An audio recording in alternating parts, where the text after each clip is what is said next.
नमस्कार, बहुत बहुत स्वागत है आप सभी का इस कार्यक्रम में। इस विशेष कार्यक्रम में मैं आप सभी के साथ हूँ कंचन। आज का जो ये कार्यक्रम है ये और भी ज़्यादा खास और भी ज़्यादा विशेष होने जा रहा है, क्योंकि हमेशा जब भी आप सभी के सामने मैं कार्यक्रम लेकर आती हूँ तो वो सभी कार्यक्रम जो होते हैं वो आध्यात्म से जुड़े हुए होते हैं, वो भक्ति से जुड़े हुए होते हैं और आपको बहुत सारी जानकारियाँ देकर जाते हैं।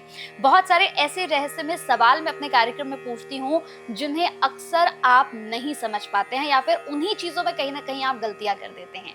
तो आज भी एक ऐसा ही कार्यक्रम आप सभी के समक्ष में लेकर हाजिर हूँ जिसमें हम बात करेंगे शारदीय नवरात्रों को लेकर, क्योंकि अक्सर नवरात्रों के 9 दिनों में दर्शकों आप कुछ ना कुछ ऐसा कर जाते हैं जिसकी वजह से आपको कहीं ना कहीं मुश्किलों का सामना करना पड़ता है और फिर आप ये कहते हैं कि माता रानी के हमने तो 9 के 9 व्रत किए, हमने तो विधि विधान से पूजा अर्चना की, लेकिन फिर भी माता रानी ने हमें आशीर्वाद क्यों नहीं दिया।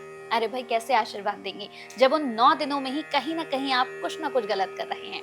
तो आज इस पूरे कार्यक्रम में आपको बताया जाएगा कि ये जो 9 दिन है ये कितने विशेष है और आपको इन 9 दिनों में क्या क्या करना है, क्या क्या सावधानियां रखनी है। तो मेरे साथ जो मेहमान हैं वो बहुत ही खास हैं और आज वही तमाम रहस्यमय सवालों से यहाँ पर हमें उनके जवाब देने वाली हैं, उनसे पर्दा उठाने वाली हैं। मेरे साथ आचार्य सावी जी हैं। बहुत बहुत स्वागत है सावी जी आपका। नमस्कार, धन्यवाद और सभी दर्शकों को जय माता दी। अब हम बात करेंगे यहाँ पर हमारे 9वें स्वरूप यानी कि माता रानी के 9वें स्वरूप की हम बात करेंगे, माँ सिद्धिदात्री की।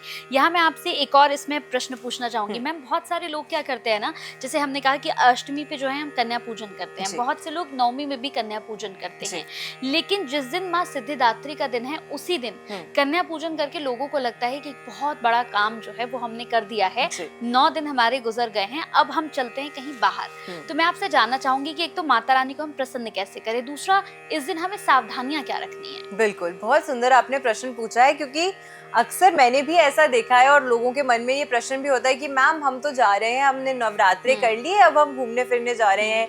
या वो लोग जो अपने घर से दूर कार्य करते हैं तो उन्हें लगता है कि अब दिवाली का समय पास आ रहा है, तो फेस्टिवल्स आ रहे हैं, तो वो अपनी फैमिली के साथ ये जो समय है वो स्पेंड करना चाहते हैं, इसलिए नवरात्रि के दिन ही वो घर से निकल जाते हैं। देखिए, आपने इतनी पूजा अर्चना करके सबसे पहले माँ को प्रसन्न करने का प्रयास किया और आपने माँ के आगमन के लिए इतना कुछ किया। अब जिस दिन आखिरी दिन है, क्योंकि माँ का आखिरी स्वरूप जो है वो सिद्धिदात्री का स्वरूप है, यानी कि सर्व सिद्धियों की प्राप्ति आपको जिस रूप से होगी आपके जीवन में, वो माँ का यही स्वरूप है। दूसरी चीज, मैंने शुरुआत से ही बोला कि नवरात्रि में रात्रि की पूजा अर्चना का विशेष महत्व होता है। तो अगर आपने सुबह की पूजा कर ली लेकिन उसके बाद शाम की पूजा नहीं करी, तो उससे भी कहीं ना कहीं आपका ये जो पूरा संकल्प आपने लिया था, संकल्पित होके कि मैं पूजा अर्चना नियमित रूप से करूंगी या करूंगा, वो संकल्प जो है वो पूर्ण नहीं होगा। और विशेष करके भी अगर आपने संकल्प लेके नहीं भी किया है, अगर आप सिर्फ अपने मन भावना से पूजा अर्चना कर रहे हैं, तो उसमें भी अगर आपने इस तरीके से त्रुटि कर दी है जाकर, तो ये सही कंसिडर नहीं किया जाता है।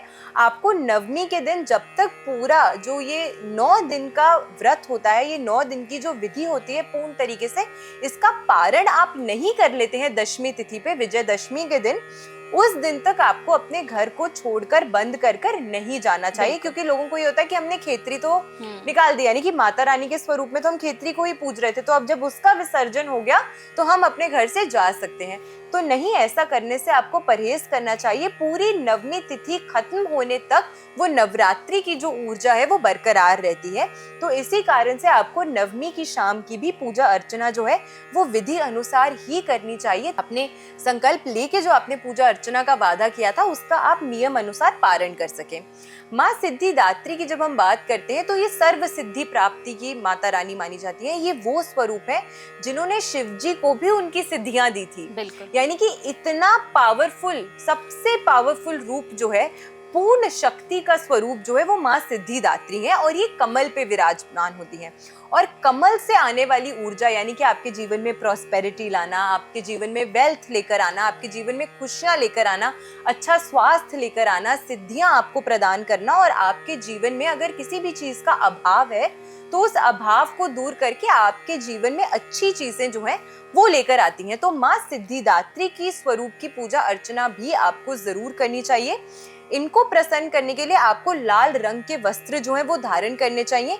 इनफैक्ट मैं ये जरूर बोलूंगी कि आपको पूरे 9 के 9 दिन आपको शुद्ध और शुभ रंग के वस्त्र ही धारण करके पूजा करनी चाहिए। अवॉइड कीजिएगा कि आप कभी भी ब्राउन, ब्लैक, ब्लू इस तरीके के जो रंग है उनको थोड़ा सा अगर आप परहेज करते हैं नवरात्रि की पूजा में तो वो अच्छा माना जाता है। आपको शुभ रंग लाल, पीला, नारंगी, गुलाबी इस तरीके के शुभ रंग पहनकर ही पूजा अर्चना करनी चाहिए।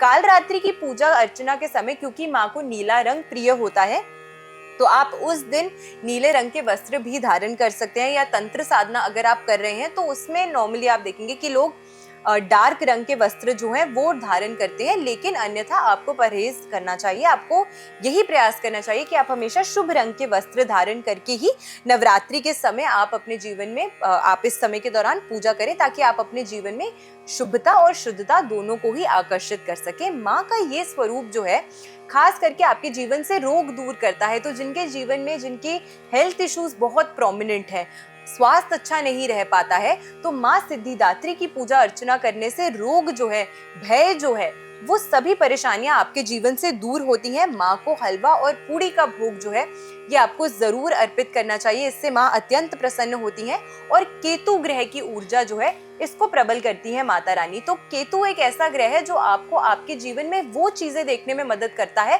जो आप सिर्फ अपनी आंखों से नहीं देख सकते, क्योंकि केतु के पास तो सर है ही नहीं। ये आपकी आध्यात्मिक ऊर्जा को या आपकी इंट्यूशन पावर को, सही और गलत में जो फर्क आप चाहते हैं आप समझ सके अपने जीवन में, जिससे आपका जो सामना है हमेशा अच्छी अपॉर्चुनिटीज और अच्छे लोगों से हो, उसके लिए केतु की शक्ति को प्रबल होना और शुभ होना बहुत इंपॉर्टेंट होता है। तो माता रानी के इस स्वरूप से आप केतु की ऊर्जा को भी बेहतर करते हैं। बिल्कुल। तो हमारे 9 स्वरूपों की तो बात हो गई है मैम।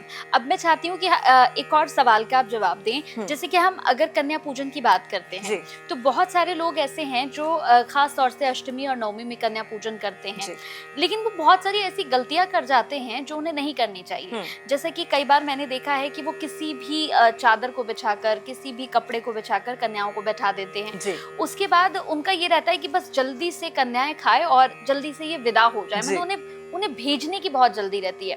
दूसरा कुछ लोग क्या करते हैं ना, मतलब बाहर खड़े हो जाते हैं, किसी भी कन्या को ले आते हैं वो अपने घर पर, और अपनी जो घर की कन्या होती है हमने देखा है उन्हें तो वो सोफे पर बिठा देते हैं कि इनके लिए अलग से एक जगह है बैठने की, और बाकी जो कन्याएं हैं वो नीचे बैठी होती हैं। तो मैं चाहती हूँ ये थोड़ा सा क्लियर करिए कि हम क्या गलतियां हैं जो बिल्कुल गलती से भी गलती ना कर दे। मतलब बिल्कुल, देखिए बहुत अच्छा क्वेश्चन आपने पूछा है, बहुत सुंदर प्रश्न ये है, क्योंकि जब आप पूजा अर्चना कर रहे हैं तो आप में कभी एज अ भक्त माता रानी कभी फर्क नहीं करती। बिल्कुल, कि मेरा भक्त कौन है, कहाँ से आता है, क्या करता है, कैसा है। जब वो आपको आशीर्वाद देने में इस तरीके की आपके अंदर एक कोई कमी नहीं करती हैं, आपको दूसरों से अलग नहीं करती हैं, तो जब आप उसी देवी के स्वरूप में इन कन्याओं को अपने घर में बुला रहे हैं और आप उसमें कहीं ना कहीं फर्क करते हैं, तो ये कहीं ना कहीं आप देखेंगे कि आपने ये जो करी है ये त्रुटि है एक तरीके की, क्योंकि इस त्रुटि के कारण ही आप देखेंगे कि आपने इतनी जो पूजा अर्चना करी उसका उतना फल प्राप्ति आपको नहीं हो पाएगी। क्यों? क्योंकि जब आज का पॉडकास्ट हमने शुरू किया था उसमें ही मैंने आपको बोला था कि लोग व्रत रखते हैं, लोग काफी कार्य करते हैं, लेकिन कहते हैं कि मैम हमें फल प्राप्त नहीं हुआ, क्योंकि आप शारीरिक शुद्धि तो कर दी पर मानसिक शुद्धि नहीं करी। और इस तरीके की अगर आप गलती करते हैं तो इसका मतलब ये हुआ कि 9 दिनों के भीतर आपकी मानसिक शुद्धि नहीं हुई। बिल्कुल। और अगर मानसिक शुद्धि नहीं हुई तो माता रानी अभी आपको प्रसन्न नहीं करेंगी, आपको अभी दर्शन नहीं देंगी। तो सबसे पहले इस तरीके की चीज करने से आपको परहेज करना चाहिए। आप इन लड़कियों को या इन कन्याओं को जब आप अपने घर में लाते हैं तो आप इन्हें माता रानी के ही स्वरूप में पूज रहे हैं। 1 से 9 तक ये जो कन्याएं होती हैं जो बिठाई जाती हैं, ये माँ के अलग अलग स्वरूपों को डिनोट करती हैं।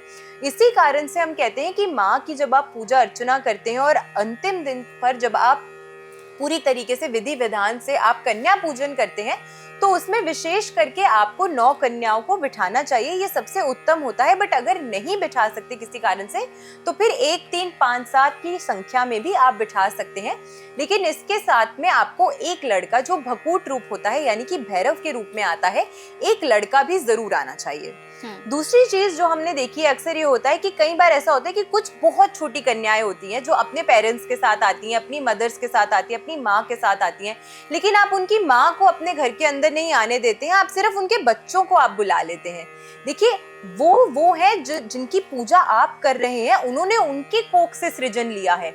और जब आप उनका निरादर करते हैं, आप उन्हें अपने घर में स्थान नहीं देते हैं या जगह नहीं देते हैं, तो ये भी एक अच्छी चीज नहीं है।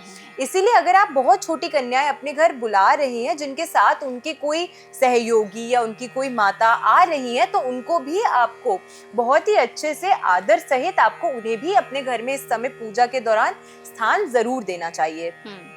दूसरी चीज तो मैं ये भी कहूंगी कि जब आप 9 के 9 दिन पूजा अर्चना करते हैं कंचन, सबसे अच्छा ये रहता है कि आप हर दिन जो है किसी कन्या को कुछ भेंट करें, कुछ दान दें, ये सबसे शुभ माना जाता है। देखिए, अगर आप पहले दिन 1 कन्या, दूसरे दिन 2 कन्या, तीसरे दिन 3 कन्या, इस वृद्धि में भी अगर आप किसी छोटी कन्या को कुछ दान देते हैं, कुछ उन्हें भेंट करते हैं, छोटी सी चीज जो उनके सामर्थ्य के हो, जो आपके सामर्थ्य के हो और उनके यूजफुल हो, इस तरीके की छोटी चीज अगर आप देते हैं, या फिर 3 कन्याओं को रोज अगर आप कुछ ना कुछ उन्हें भेंट करते हैं, तो ये माँ महालक्ष्मी, माँ महागौरी, माँ महादुर्गा और साथ में माँ महासरस्वती के ही रूप है। तो अगर आप 3 कन्याओं को प्रतिदिन भी कुछ छोटा सा देते हैं, या फिर आपके घर के आसपास अगर मंदिर है, तो मंदिर में आप अपने सामर्थ्य अनुसार कुछ सहयोग दीजिए, आप पूजा सामग्री का कुछ सहयोग दीजिए, हवन सामग्री का कुछ सहयोग दीजिए। इस तरीके से भी अगर आप कुछ सहयोग दे सकते हैं नवरात्रि के दौरान, तो ये आपके कर्मों में वृद्धि ही लेकर आता है और आपके शुभ कर्मों को बढ़ाता है। तो इस चीज का विशेष आपको ख्याल रखना चाहिए। तीसरी चीज मैं ये भी बोलना चाहती हूँ, जब आप अपने घर में कन्याएं ला रहे हैं, तो स्वच्छ आसन पर आप उन्हें स्थान दीजिए। जैसे आपने पूछा कि किसी भी तरीके की हम उन्हें बैठा देते हैं या हम कैसे भी विधि में पूजा करते हैं, तो बिल्कुल वैसे ही जैसे सुंदरता से आपने अपने घर में माता रानी को स्थान दिया है, उसी सुंदरता से, उसी भाव से आपको इन बच्चियों को भी अपने घर में स्थान देना चाहिए, इन कन्याओं को भी अपने घर में स्थान देना चाहिए। ये 9 दिन जो है, ये देवी शक्ति की पूजा के लिए है। तो सिर्फ ये नहीं है कि वो मूर्ति जिसे आप पूज रहे हैं, सिर्फ उन्हीं के ही ध्यान आपको रखना है। आपके घर के अंदर जो माँ है, आपके घर के अंदर माता स्वरूप जो है, उनकी आपको सेवा पूजा अर्चना करनी है। आपके घर के आसपास जो कन्याएं हैं, उनका आपको ध्यान रखना है। अगर आपके मन में, आप घर में तो पूजा अर्चना कर रहे हैं, लेकिन बाहर आप महिलाओं का निरादर कर रहे हैं, तो उससे भी किसी भी प्रकार का आपको लाभ जो है वो नहीं मिलेगा। और ये पुरुष और महिलाओं दोनों के लिए ही लागू है। ऐसा नहीं है कि सिर्फ पुरुषों को ही हम कह रहे हैं आप महिलाओं का सम्मान कीजिए, महिलाओं को भी कह रहे हैं कि आप अपने आसपास के जो लोग हैं उनका सम्मान कीजिए। इस समय के दौरान अगर आप अच्छी भावना से कार्य करते हैं, सारी चीजें जो है, एनर्जी, वो भावना के ही इर्द गिर्द है। तो यानी कि अगर आपके मन में अच्छे विचार हैं, शुभ विचार हैं, तो उसका शुभ फल आपको जरूर मिलेगा। बिल्कुल, बहुत अच्छा लगा आपसे मिलकर। और मुझे लगता है कि इस कार्यक्रम में जितने भी लोगों के मन में भ्रांतियां थी, कंफ्यूजन्स थी कि भाई हम कैसे नवरात्रि के 9 दिनों में पूजा अर्चना करें, माता रानी को कौन सा भोग लगाएं, या फिर माता रानी को कौन सा पुष्प चढ़ाएं, क्या हमें करना है और क्या नहीं करना है, आप बस इस कार्यक्रम से ही समझ सकते हैं। इस पूरे कार्यक्रम में आपको यही बताया गया कि आपको कैसे पूजा अर्चना करनी है, माँ को क्या भोग लगाना है, क्या गलतियां आप कर रहे हैं। देखिए, गलतियां मत करिए, क्योंकि पूजा अर्चना हम जब भी करते हैं ना, तो हमारा भाव जो होता है ना, हमारा भाव उस पूजा में निकलकर सामने आ जाता है, हमारी श्रद्धा निकलकर बाहर आ जाती है। तो प्लीज बहुत श्रद्धा से, बहुत भाव से पूजा करिए। और जैसे कि हमारी खास मेहमान ने बताया है, एक एक चीज का प्लीज बहुत ज्यादा ख्याल रखिएगा। बहुत बहुत थैंक यू, बहुत बहुत धन्यवाद मैम, आपने अपना कीमती समय दिया और इस कार्यक्रम को इतना स्पेशल बनाया। बहुत बहुत धन्यवाद। धन्यवाद। जय माता दी। जय माता दी।